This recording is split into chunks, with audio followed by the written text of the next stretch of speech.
E aí, pessoal, se você está na pegada dos concursos da área policial ou jurídica, já sabe, criminalística é matéria que define a aprovação. Nessa nossa análise, a gente vai mergulhar fundo nos princípios essenciais, com aquele foco especial no que a banca VUNESP do MPSP adora cobrar. Vamos começar com um artigo que é simplesmente a base de toda a perícia.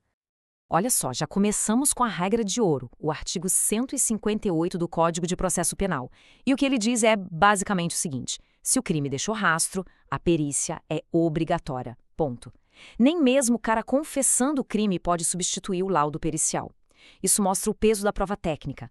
A ciência aqui fala mais alto que qualquer palavra. É por isso que o trabalho do perito é tão, mas tão crucial. Bom, para a gente não se perder, olha só como vai ser a nossa conversa de hoje. Primeiro, vamos firmar a base com os fundamentos da criminalística. Depois, vamos seguir o caminho, a jornada da prova, para ver como um simples vestígio vira condenação. Na sequência, vamos organizar a mente, classificando os tipos de vestígios. E para fechar com chave de ouro, a gente vai para a prática, resolver questões no exato estilo da VUNESP. Prontos? Então vamos lá! Começando então nossa primeira parte, os fundamentos. Antes da gente falar de DNA, de impressão digital e de qualquer coisa, a gente precisa entender o que de fato é a criminalística. É aqui que a gente constrói o alicerce firme para todo o resto do conhecimento. Então, o que é a criminalística, afinal? Pensa assim, é a ciência que chega para acabar com o achismo. Ela pega os vestígios materiais, aplica métodos científicos rigorosos e transforma a dúvida em certeza técnica. Ela que dá o suporte à espinha dorsal para uma investigação séria e para uma decisão justa no tribunal. Agora, pessoal, atenção total aqui. A gente vai falar de um princípio que é tipo a alma da criminalística. Se você tivesse que guardar uma única frase sobre o assunto, seria esta. É a base de tudo em uma cena de crime. Todo contato deixa uma marca. A frase de Edmund Locard é de uma simplicidade genial. E o poder dela está na via de mão dupla, sabe? Pensa comigo. Quem comete um crime, inevitavelmente deixa algo seu para trás. Um fio de cabelo, uma fibra de roupa, a digital.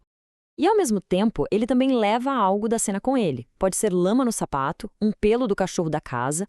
É uma troca silenciosa. E é justamente essa troca que a perícia vai buscar revelar. Certo. Entendemos que o contato deixa marcas. Mas como é que uma manchinha, um simples traço material, se transforma em algo forte o suficiente para basear uma condenação? É exatamente isso que a gente vai ver agora na nossa segunda parte, a jornada da prova. Essa escadinha de 3 degraus despenca em prova de concurso e confunde muita gente. Então vamos esclarecer de vez. No começo, a gente tem o vestígio. Imagina uma mancha vermelha no chão. Por enquanto, é só isso, uma mancha, matéria bruta. Aí vem o perito, analisa e diz, opa, isso é sangue humano, tipo O positivo, compatível com a vítima. Pronto, aquele vestígio agora ganhou um significado, ele virou um indício. E por último, quando esse laudo do perito vai para o processo e o juiz o aceita, aí sim o indício se transforma em prova. É essa evolução que dá poder à acusação. E para essa jornada toda ter validade legal, existe um procedimento que é sagrado, a cadeia de custódia. Pensa nela como se fosse o RG e o histórico de vida do vestígio. Quem achou, quem coletou, para onde foi, quem analisou, tudo, absolutamente tudo tem que ser registrado. Uma falha aqui, um elo quebrado nessa corrente e a prova mais forte do caso pode ir por água abaixo, ser totalmente invalidada.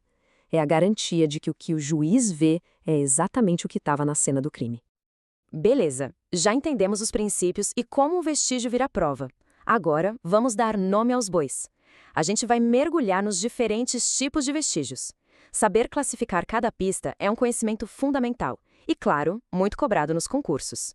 Vamos organizar essas pistas na cabeça? Vamos começar pela categoria que é, assim, a estrela do show da investigação criminal. A peça-chave que resolve os casos mais cabelidos, os vestígios biológicos. Olha aí os exemplos clássicos. Sangue, sêmen, saliva. O que todos eles têm em comum? Células. E onde tem célula, geralmente tem o quê? DNA. Por isso eles são tão poderosos. Um único fio de cabelo, por exemplo, se ele tiver o bulbo, aquela pontinha da raiz, ele tem DNA nuclear suficiente para identificar uma pessoa com uma precisão absurda, ligando ela à cena do crime de forma quase inquestionável. Saindo um pouco do mundo microscópico do DNA, a gente vai agora para as pistas que contam a história das ações, dos movimentos. São os vestígios físicos. Pensa nesses vestígios como se eles fossem as palavras que narram o crime. Uma digital num copo, a marca de um pé de cabra na porta, os estilhaços de uma janela. Cada um deles ajuda a gente a reconstruir a dinâmica do que aconteceu. A análise de um projétil pode dizer de qual arma ele saiu. Juntando tudo, eles contam a história, o que aconteceu, como aconteceu e em qual ordem. Nossa terceira categoria entra num mundo que muitas vezes é invisível, mas que grita informações cruciais sobre o crime. São os vestígios químicos. Aqui, o negócio é química na veia. O famoso exame residográfico, que busca por GSR, pode provar se uma pessoa tirou ou não. A análise de uma substância num copo pode revelar um veneno.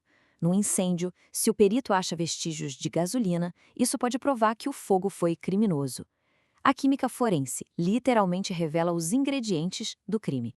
E por fim, chegamos na categoria que define a investigação moderna, do século XXI, uma área que não para de crescer: os vestígios digitais. Hoje em dia, quase tudo deixa uma pegada digital, né? Um e-mail que você manda, a localização do seu celular, uma foto, tudo isso é vestígio digital. O grande pulo do gato aqui, e isso cai muito em prova, é a volatilidade deles. Um dado pode ser apagado com um clique. Por isso, a perícia digital tem que ser ágil, tem que usar técnicas específicas para congelar essa informação antes que ela suma para sempre. Muito bem, passamos pela teoria, pelos princípios, pelas classificações, agora é a hora da verdade, né? Vamos testar esse conhecimento. É hora de aplicar tudo que a gente viu e resolver umas questões no puro estilo da VUNESP.